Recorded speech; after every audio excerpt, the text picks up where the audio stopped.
सहना भवतु सहनौ भुनक्तु सह वीर्यङ्करवावहै तेजस्विनावधीतमस्तु मा विद्विषावहै। ॐ शान्ति शान्ति शान्तिः। नारायणं नमस्कृत्य नरं चैव नरोत्तमं देवीं सरस्वतीं व्यासं ततो जयमुदीरयेत्।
Jai Gurudev. We'll quickly run through this and then go to the next verse. Arjuna's attraction to sannyasa. In asking that Krishna teach him, there was a prayer, a surrender in Arjuna that calmed the storm within him. When there is a doubt or indecision, the mind is restless. When there is a possibility of a solution or a decision is made, then the mind quietens down. There is definitely restlessness when there is a conflict between dharma and adharma. In Arjuna's mind, there was a conflict between right and wrong, dharma and adharma. And there was the emotion of sympathy. leading to his sorrow. Affections being involved, his mind was in an even greater state of confusion than it would have been had he merely been concerned about his duty. Arjuna's confusion naturally led to a certain sadness.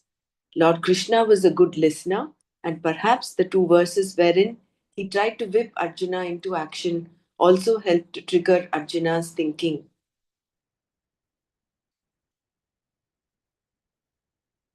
While trying to prove to Krishna that he was not frightened, Arjuna had to tell him that he could not handle this particular situation.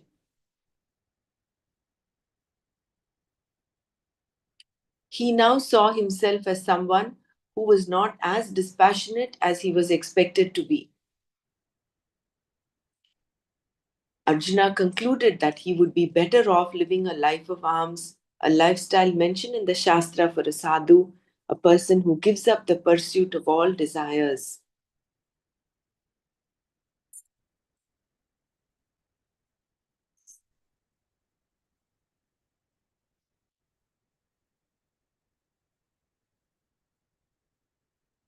The life of a sadhu is meant purely for the pursuit of knowledge, jnana, and is free from all social, national, religious, or familial obligations.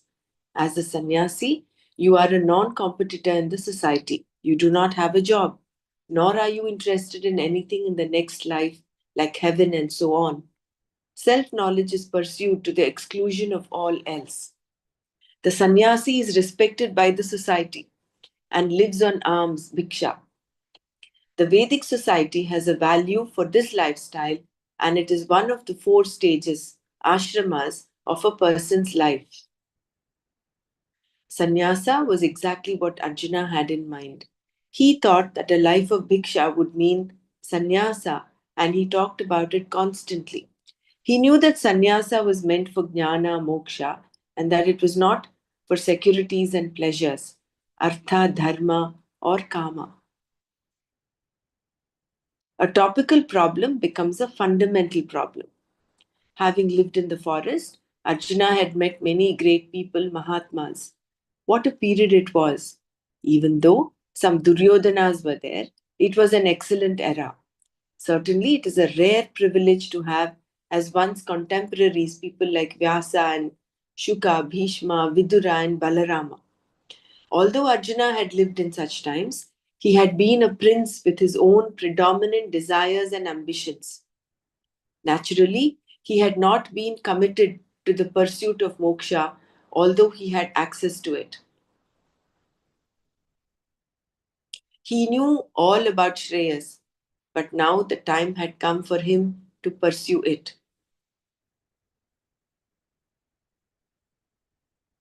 When Arjuna had first come to fight, he had no conflict whatsoever. All he wanted to know was with whom he would be fighting. Even when he saw his own people on both sides, his conflict was simple. It was, should I fight? How can I fight with my own people? But then, as he thought about it, he became completely unnerved, believing that he was committing some kind of self destruction. What had started out as a simple conflict had now gained a different proportion altogether. A simple topical problem had become a fundamental problem. This can happen to anyone. A time comes when death draws our attention and we ask, what is this death? Perhaps the Buddha thought he had to be a monk in order to find an answer to such a question. He was a prince and had not been seen death or anyone who was crippled, or perhaps, since such events had not touched him personally, he had simply not paid any attention to them. Only when he began noticing them did the big question hit him. There is so much sorrow and pain in life. Can there be a solution? Having asked this question, it is said that he left the palace in search of the answer. When you go off in search of truth, you do not carry a truckload of belongings with you. Since he was interested only in truth, he just walked out.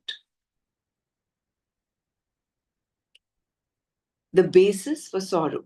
Similarly, seeing simple pain, there is an empathy that turns into something else because a question has been triggered. In fact, all problems in life are connected to those that are much more basic, the basic problems being inherent in ordinary small problems. The small sorrows and pains, which are mental in nature, have their basis in the core personality.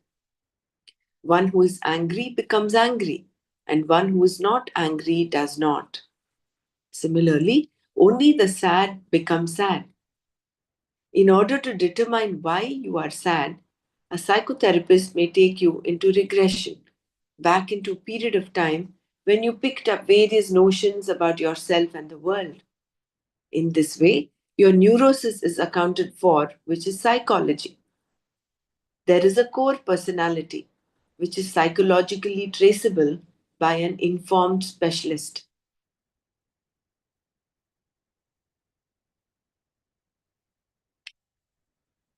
Tracking back, however, in itself is not enough. One more step has to be taken, a step that is psychologically fundamental. No psychologist says that it is improper to think that I am a mortal, that I am subject to sorrow, that I have to prove myself. In fact, they all agree that you should get angry if the situation warrants it. Cry it out. Don't suppress it, they say. The teaching, however, says we must take one more step because there is a more basic problem that must be addressed. Because I am subject to sorrow is a basic problem, there is something more basic about you which you had better know. Any small problem can be traced if you ask a few more questions. Inevitably, you will come to appreciate that there is a basic problem. If you ask the question, am I really sad? You end up reading the Gita because the Gita is the answer. The answer is not something you can figure out because if you are sad, you are sad. It is something that must be recognized. To ask what is the basis of sadness means that it is something to be understood and not a particular condition or experience. The experiences of both happiness and sorrow have always been there, one alternating with the other. Now I am sad, now I am happy. It seems, therefore, that happiness is a visitor and sadness is the person. You have to understand whether the self is subject to sorrow, what sorrow is, and so on. There is a whole gamut of questions involved here. A simple frown by someone can trigger some small pain in me. This can be traced to a fundamental self ignorance and self confusion, or at least a self question. Am I seeing myself rightly? This kind of questioning is called Atma Vichara and is what happened in Arjuna's mind. Therefore, he told Krishna that he was a Shishya and he wanted Shreyas. If you think the battlefield is not a good place for us to be in, then just drive the chariot somewhere else. Do whatever you like. I have handed over the horses and chariot to you. You decide. If you want a quiet place, drive to a quiet place. And if you think you can teach in this din and roar, then I too can listen. I do not mind. Saying this and leaving everything to Bhagavan, Arjuna became quiet. Arjuna's surrender. Not only had Arjuna handed over his horses and chariot to Krishna, but also his life. Having found the possibility of a solution to his problem in the form of Shreyas and in the form of Krishna's teaching, Arjuna became silent.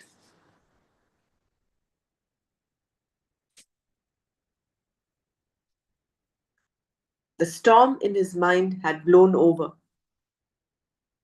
Although it was not enlightened, his mind was at least silent with some hope.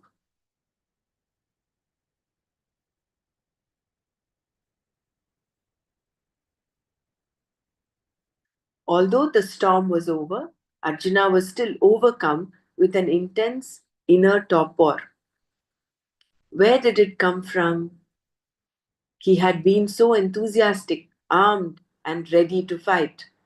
Now, right in the middle of the battlefield, his sorrow was so much that his eyes glistened with tears.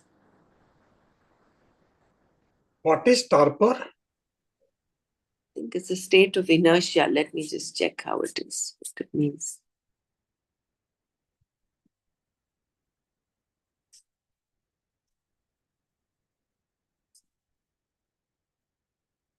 A state of physical or mental inactivity or lethargy. So that's torpor. Thank you. Yeah. I didn't have my phone here, therefore I asked. Oh, sorry. Although the storm was over, Arjuna was still overcome with an intense. So the storm in his mind had blown over.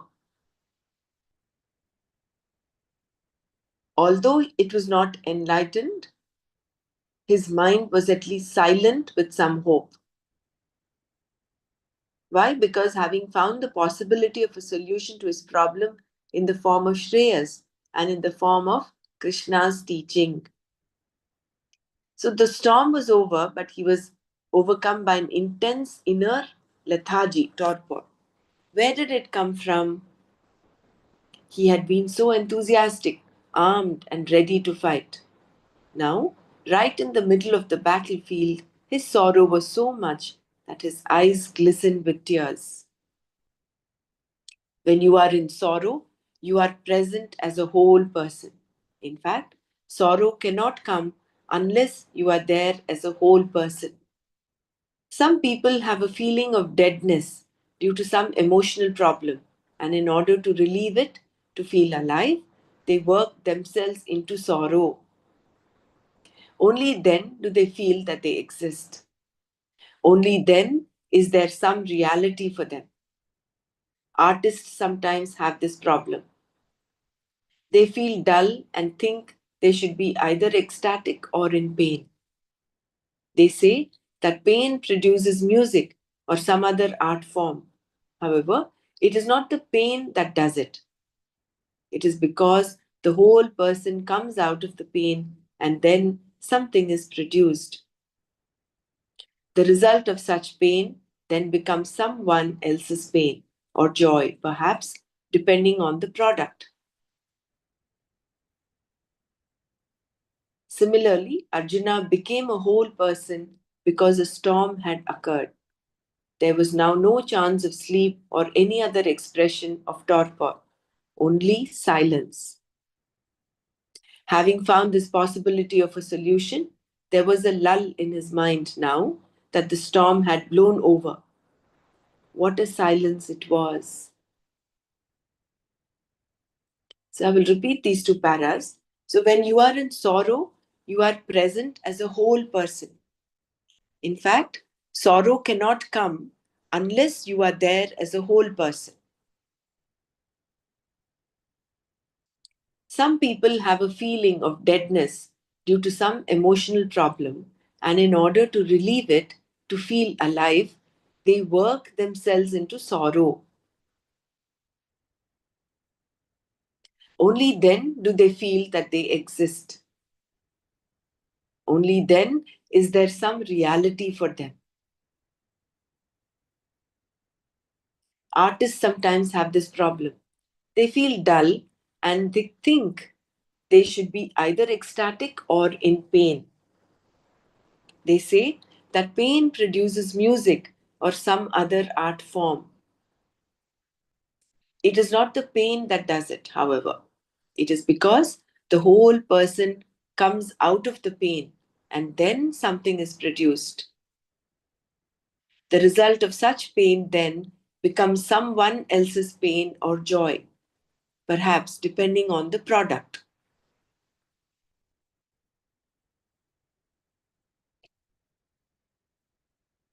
Similarly, Arjuna became a whole person because a storm had occurred. There was now no chance of sleep or any other expression of torpor, only silence. Having found this possibility of a solution, there was a lull in his mind now that the storm had blown over. What a silence it was!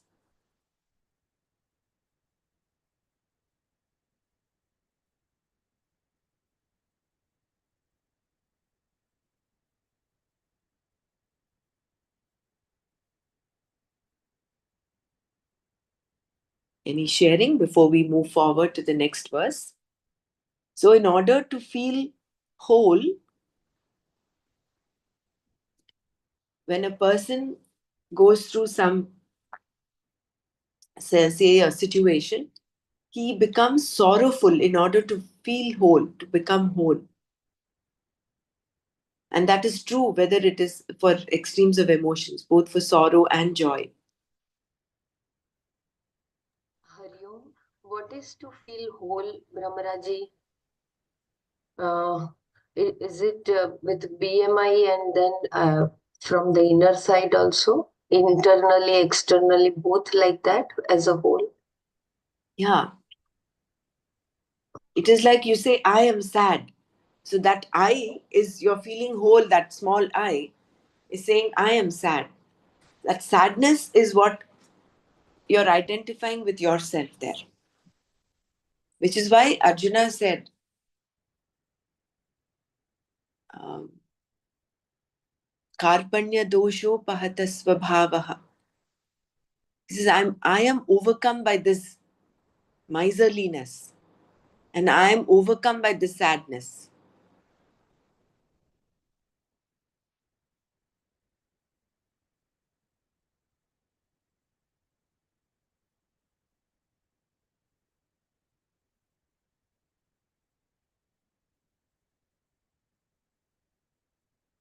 Although everybody else can also share.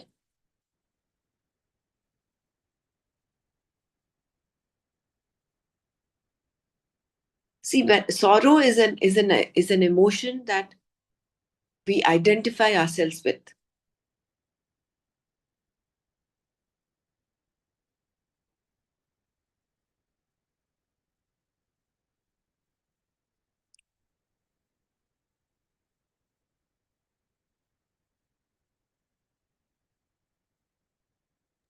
So For in instance, joy, yeah, uh, in joy, it is uh, uh, uh, uh, in joy also you are as a whole, right? When you are correct, in joy, correct, in both extremes, you are in whole. yeah. Okay, got it.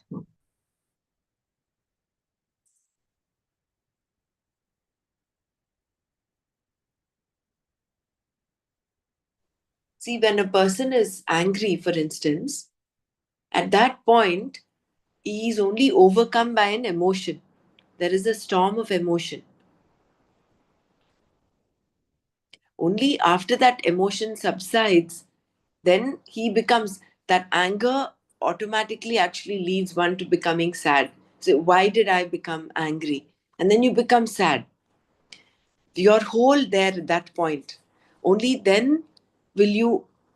So you're sad now. You're initially angry when the storm of emotion came up. See, some people have a feeling of deadness due to some emotional problem. So that problem could be, it could be some form of emotion, anger, for example. Just giving an example of anger. And in order to relieve it, to feel alive, they work themselves into sorrow. Only then do they feel that they exist. Only then is there some reality for them.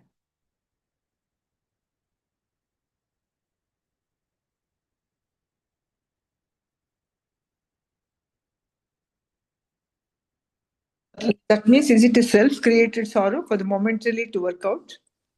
Yeah, because it is because the whole person comes out of the pain and then something is produced. So it is Number one, there is a false identity. But in order to feel alive, that is why they work themselves into sorrow. And then they start feeling sad. And then they feel that they exist. But after sadness, when the awareness comes, only then they realize we were sad or we were very happy. Means that time awareness is also very low. So that identity, how they will get.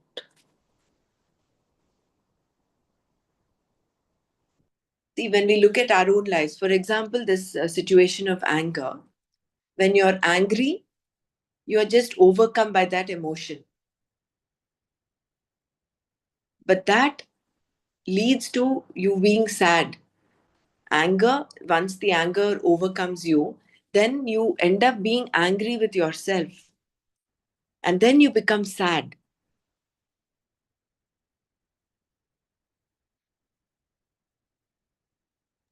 I think anger as an emotion, when we take it, is different from the pain, right, Brahmaraji? Because pain can be physical as well as mental pain, both, Correct. which is a byproduct of your momentary anger when you are not present as a whole that time. It may be due to situation or whatever, and the pain is a byproduct, which is then you are present as a whole. That's what Correct.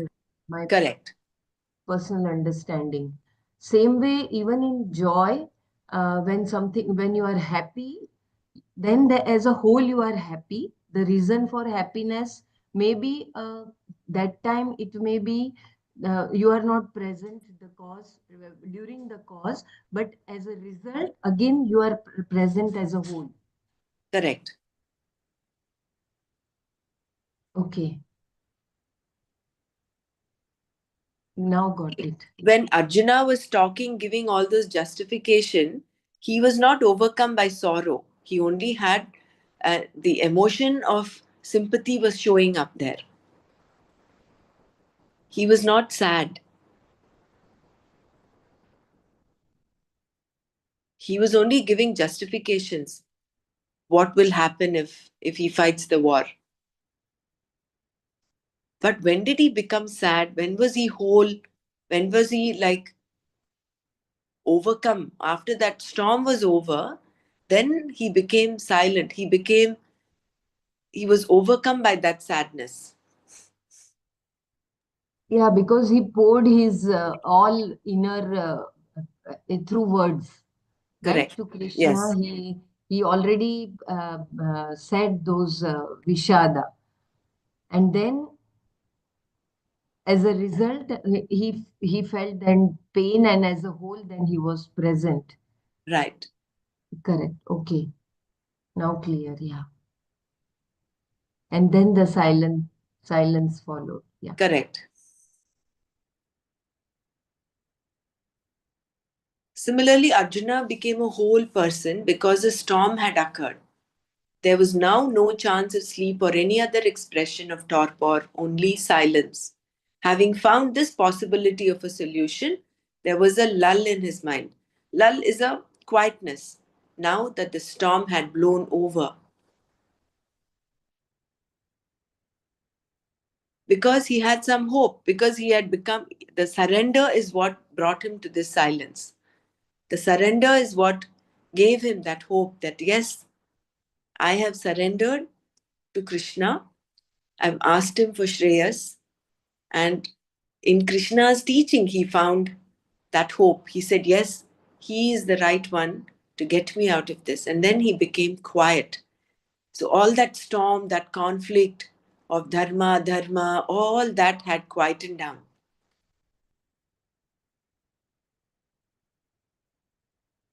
Then Sanjaya said, तमुवाच हृषीकेशः प्रहसन्निव Bharat सेनयोरुभयोर्मध्ये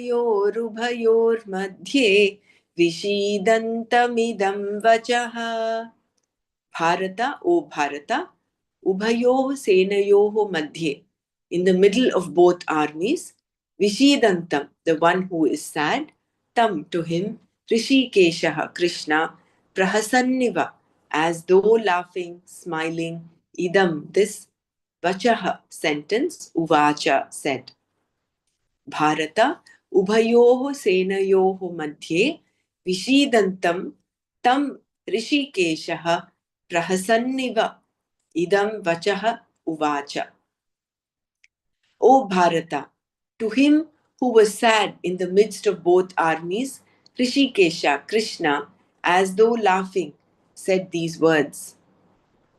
In this verse, Sanjaya addressed Dhritarashtra as Bharata, a name that applied to all of these people, including Arjuna and his brothers, because they were born in the Bharata family. He told him that Lord Krishna, about to respond to Arjuna's silence, was as though laughing. Why did he not simply say Krishna was smiling? There being an opportunity for interpretation here, many interpretations have been put forward. Was Krishna smiling because he had been waiting for this day? Previously, Arjuna had used the words, my chariot. Now, Arjuna had surrendered an attitude which Krishna would no doubt have found preferable. Krishna was quite satisfied with the outcome of Arjuna's outpourings. The discussion had not been just a simple dialogue with a person in despair. Arjuna had asked to be Krishna's Shishya. Perhaps Krishna was smiling because it was now going to happen. Whatever the reason Krishna was smiling, the knowledge he was about to teach was not a grim knowledge. He did not have to say, please listen to me. I am a Vedanti and this is a very serious matter. You are all bliss, all fullness, all ananda. Please, therefore, do not take this knowledge lightly, etc. The subject matter being what it was a smile, laughter all the way. We find that Krishna always had a good time while teaching Arjuna, whereas Arjuna, of course, did have a hard time now and then. One can find a number of different meanings for this expression, as though laughing. Prahasanniva. Krishna did not drive the chariot to a quieter place. He kept the chariot where it was, right in the middle of the battlefield.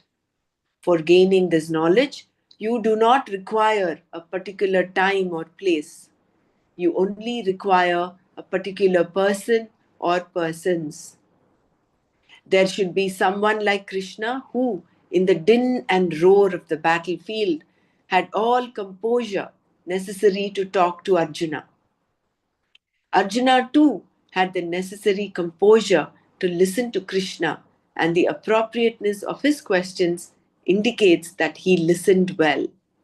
Therefore, who is learning and who is teaching are important, whereas the time and place are not.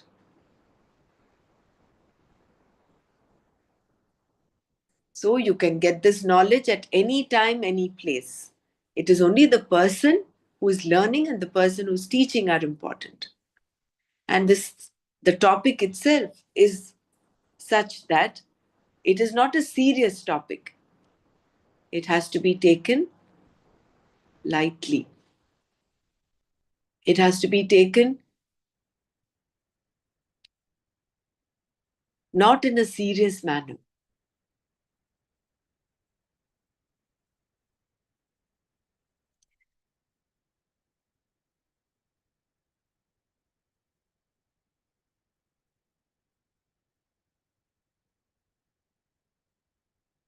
The subject matter being what it was a smile, laughter all the way. So that is why Krishna had a good time while teaching, whereas Arjuna was kept getting confused time and again. The whole teaching itself is joyful. It is not a matter of being serious.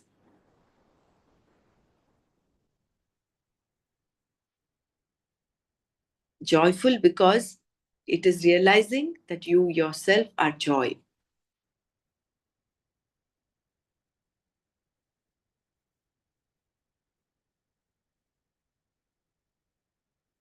The teaching begins. Because the words to be spoken by Krishna to Arjuna comprise the teaching, the Gita is said to begin with the next verse. Krishna began by telling Arjuna that there was no reason for grief. Ashocyan anvashochastvam, and concluded the Gita saying, grieve not, ma shuchaha. In between, there is only removal of grief, or more accurately put, removal of the reason for grief. The cause of grief, ignorance, and error is removed totally. Therefore, the entire Gita Shastra is a Shastra which removes sorrow, shoka. Sorrow refers to any complaint, any uneasiness about me, centered on the self, is sorrow. Physical pain is not sorrow, but complaining about such pain is sorrow. The problem is in thinking that everyone else is well and I am not. This self-centered sorrow, shoka, is purely the brood of ignorance. Wrong thinking stemming from wrong notions about oneself and the world. Krishna's words, Bhagavan's Gita, addressed this very problem.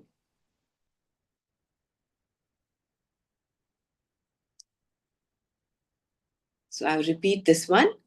So the teaching begins. Because the words to be spoken by Krishna to Arjuna comprise the teaching, the Gita is said to begin with the next verse. That is the 11th verse of chapter 2. Krishna began by telling Arjuna that there was no reason for grief. Ashocyan anvashochastva. And concluded the Gita saying, grieve not, ma shuchaha. In between, there is only removal of grief, or more accurately put, removal of the reason for grief. The cause of grief, that is, ignorance and error, is removed totally. Therefore, the entire Gita Shastra is a Shastra which removes sorrow, shoka. Sorrow refers to any complaint, any uneasiness about me centered on the self is sorrow. So this is the definition of sorrow. And it is this sorrow that brings you back as a whole person. Physical pain is not sorrow, but complaining about such pain is sorrow. The problem is in thinking that everyone else is well and I am not. This self-centered sorrow, shoka, is purely the brood of ignorance. Wrong thinking, stemming from wrong notions about oneself and the world. Krishna's words, Bhagavan's Gita, addressed this very problem.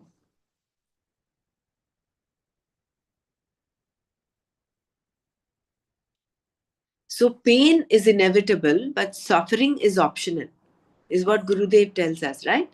So the pain is there. Physical pain, mental pain may be there. But when you start attributing it to yourself, start complaining about it, and it is self-centered, you're saying, I am having this pain, I am sorrowful. That becomes sorrow.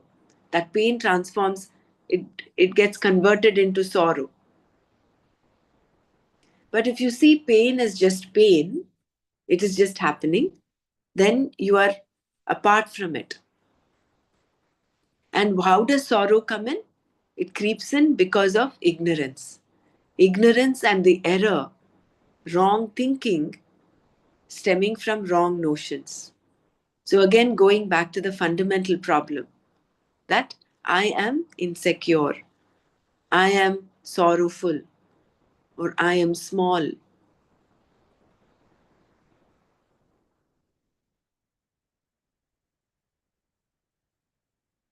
So when you start complaining about pain, then it becomes sorrow. And what is this sorrow? This problem is that you think everybody else is fine, but I am not.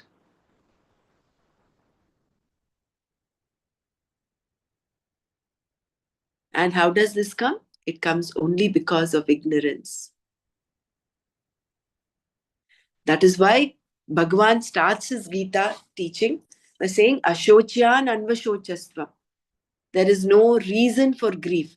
And the whole and ends it with Ma Shuchaha. Grieve not. He starts with saying you are grieving for something that is not to be grieved, and ends Gita by saying grieve not. And in between, the whole of Gita is removing the reason for grief.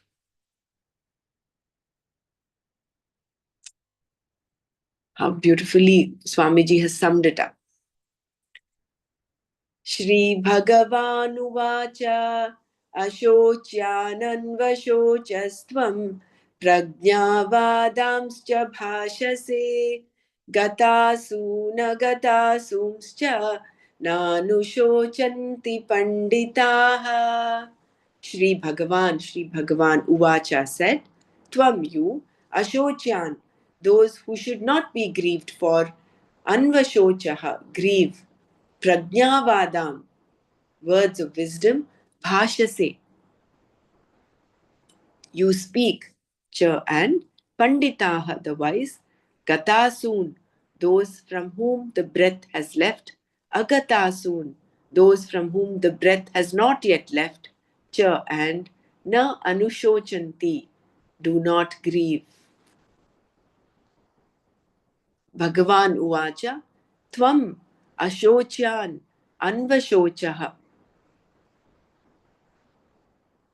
Prajnavadan Bhashase Cha Panditaha Gatasoon Agatasoon Cha Na Anushochanti.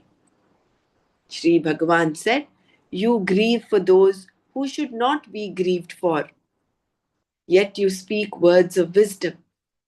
The wise do not grieve for those who are living or for those who are no longer living.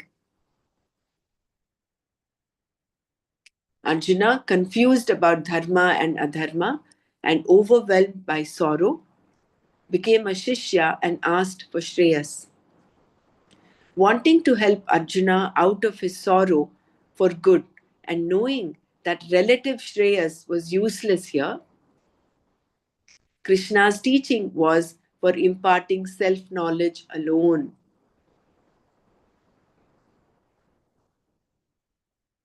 The subject matter of the remainder of the Gita is self-knowledge, Atma-jnana, the cause for the removal of sorrow. Shankara's commentary starts with this verse since it marks the beginning of the teaching.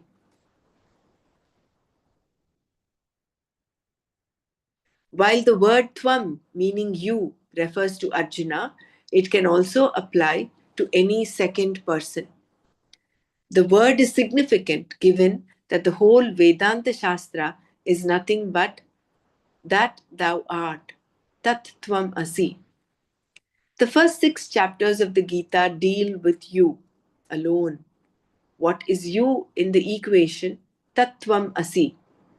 You are that means you are equated to that.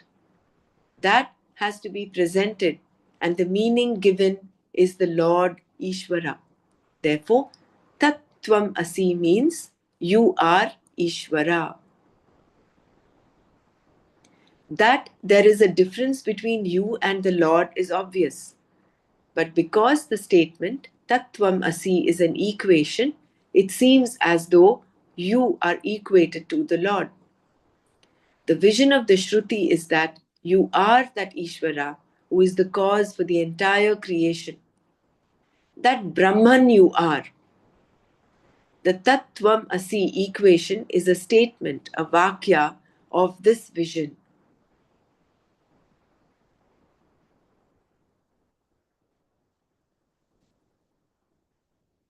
There are 2 elements involved here. One is Ishvara, the Lord, which is the meaning of the word Tat, and the other is the Jiva, the individual, which is the meaning of the word Tvam, you.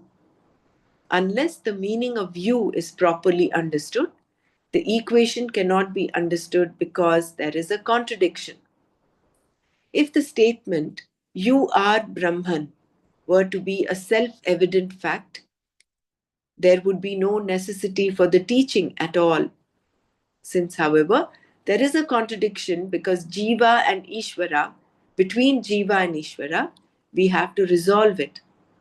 Unless there is absence of contradiction, there is no identity.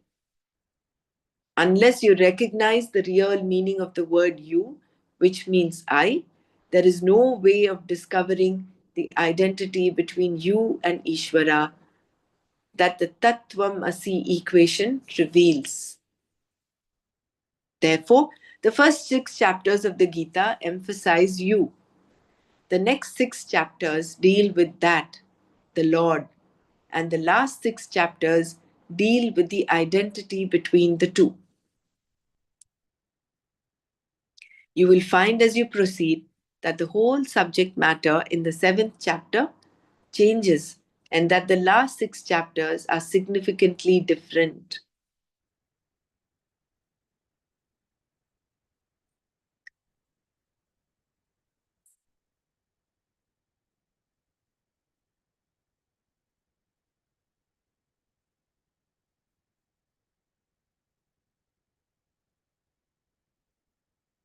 So what Arjuna asked was for absolute Shreyas, not relative Shreyas.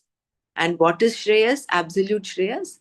That which is good for all, at all times and all places. And what is that? That is moksha or liberation or freedom.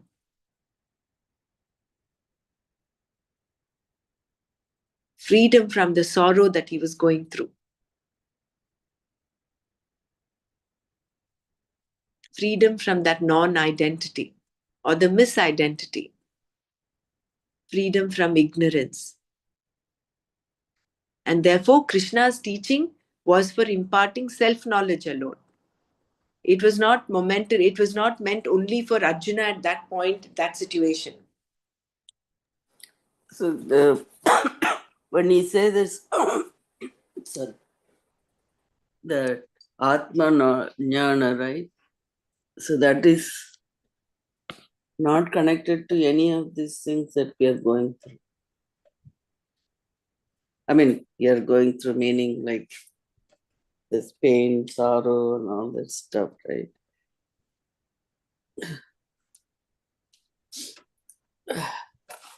Sorry, this cough.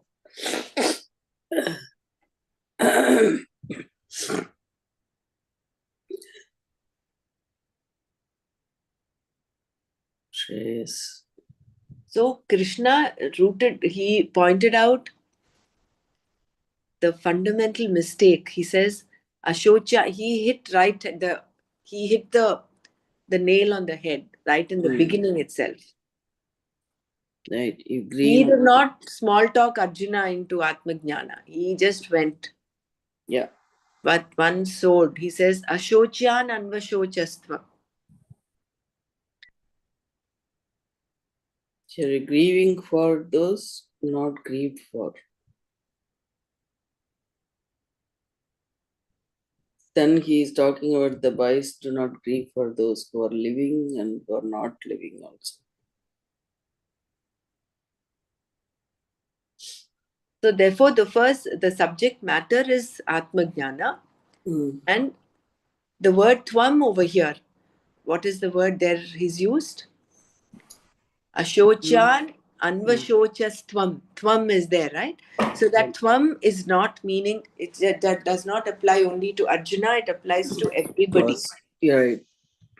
That word tvam meaning you, it applies, it is in that thou art, tat tvam asi. So there's no point in worrying or grieving for everything in your life. Which really, it helped me a lot, this particular sloka in many instances. But again, we still not understood clearly all this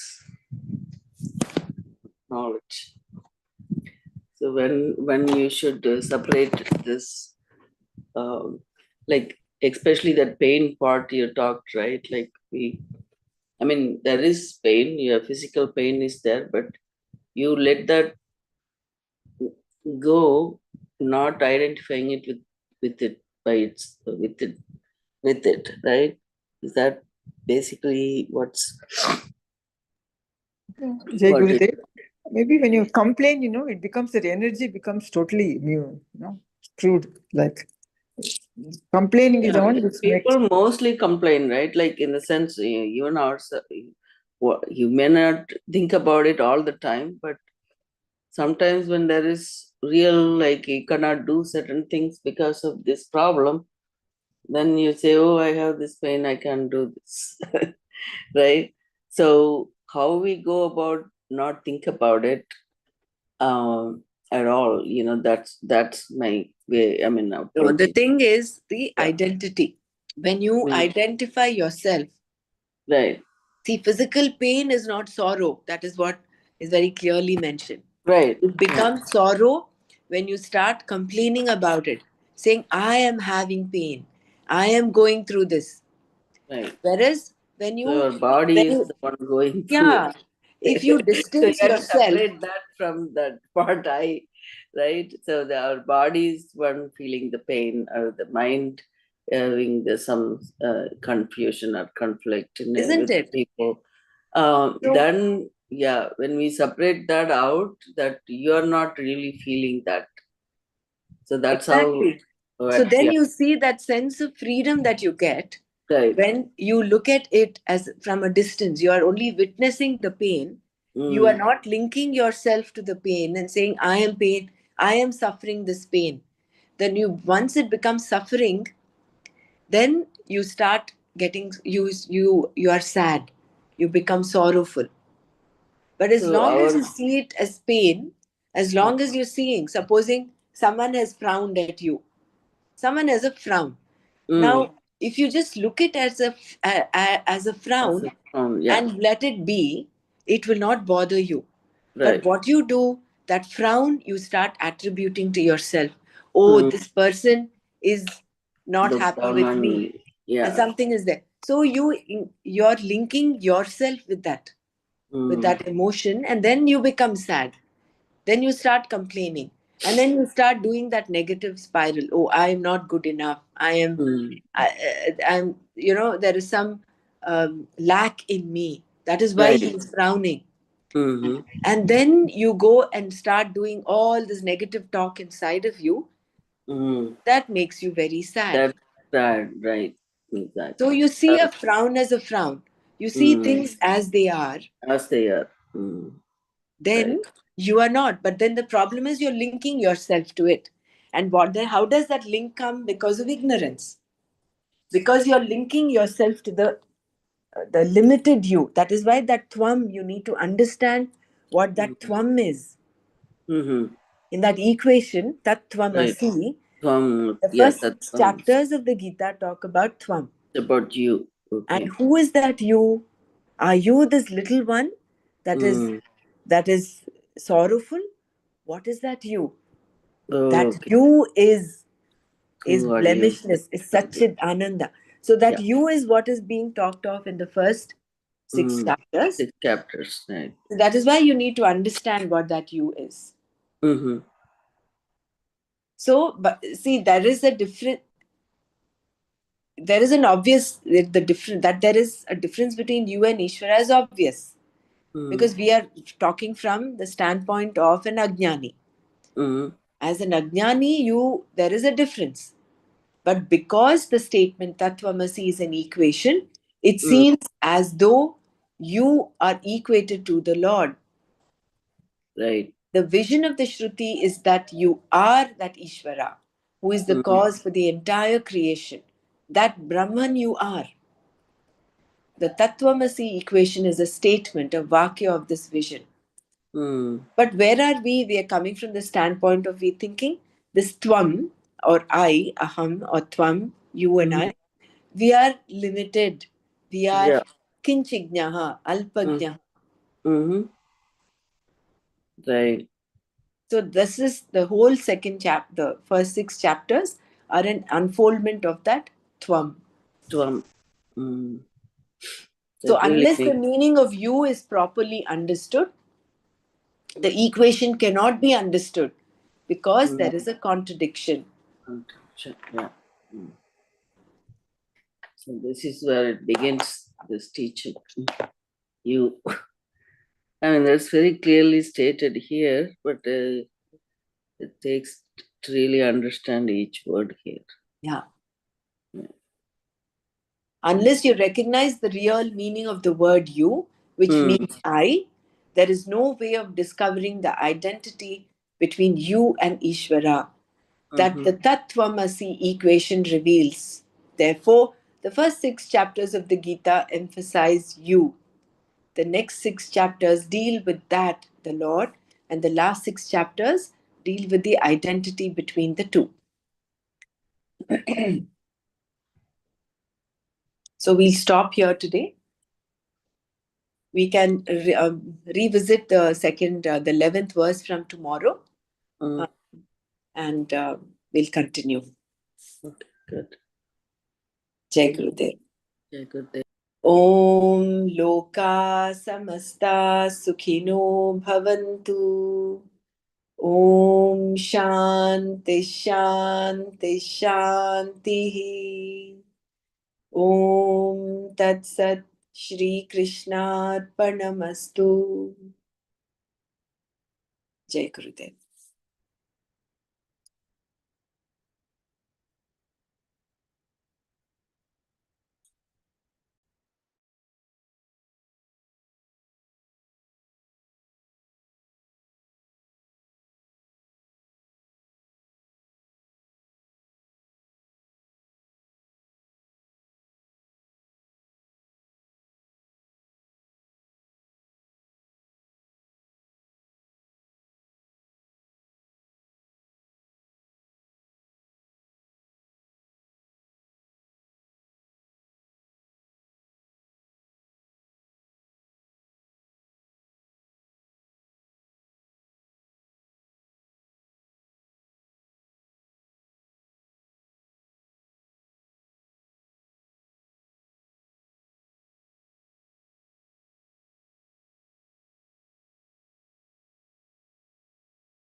Meditation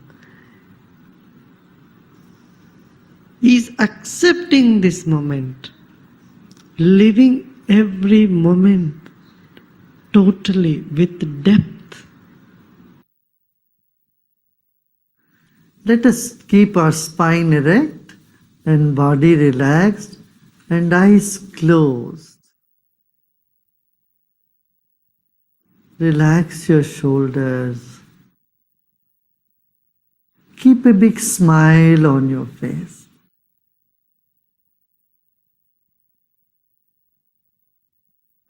You're sitting like the statue of Buddha, very serene and with a serene smile on your face. Relax your body.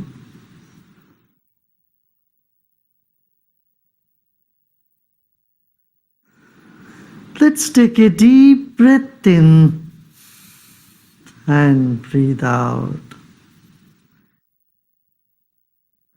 Become aware of your chest region, throat and chest region. If you notice some tension in the body, just let it be. Except those parts of the body where you feel a tension, the other parts are in comfort. Other parts are at peace.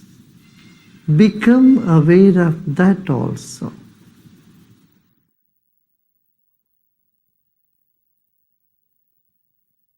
There are many good things about you and inside of you. Acknowledge them. They will never leave you. And the negative aspect you may see in you is never going to stay with you forever. They are all guests for some time. Let them be. Sit with the total acceptance of yourself the way you are at this very moment. Total acceptance of what is now here will lead us to deeper meditation.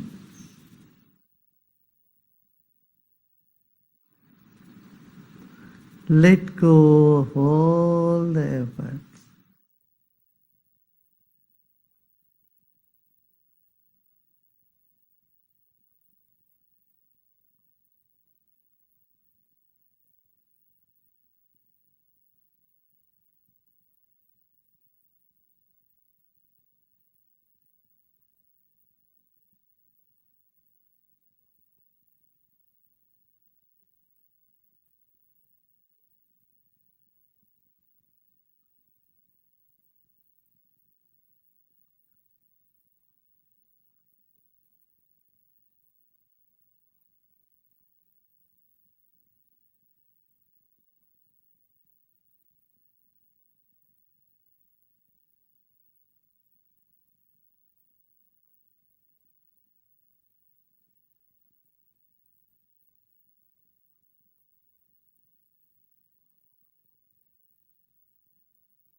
Om Shanti Shanti Shanti. Let go of all your effort and be in this emptiness.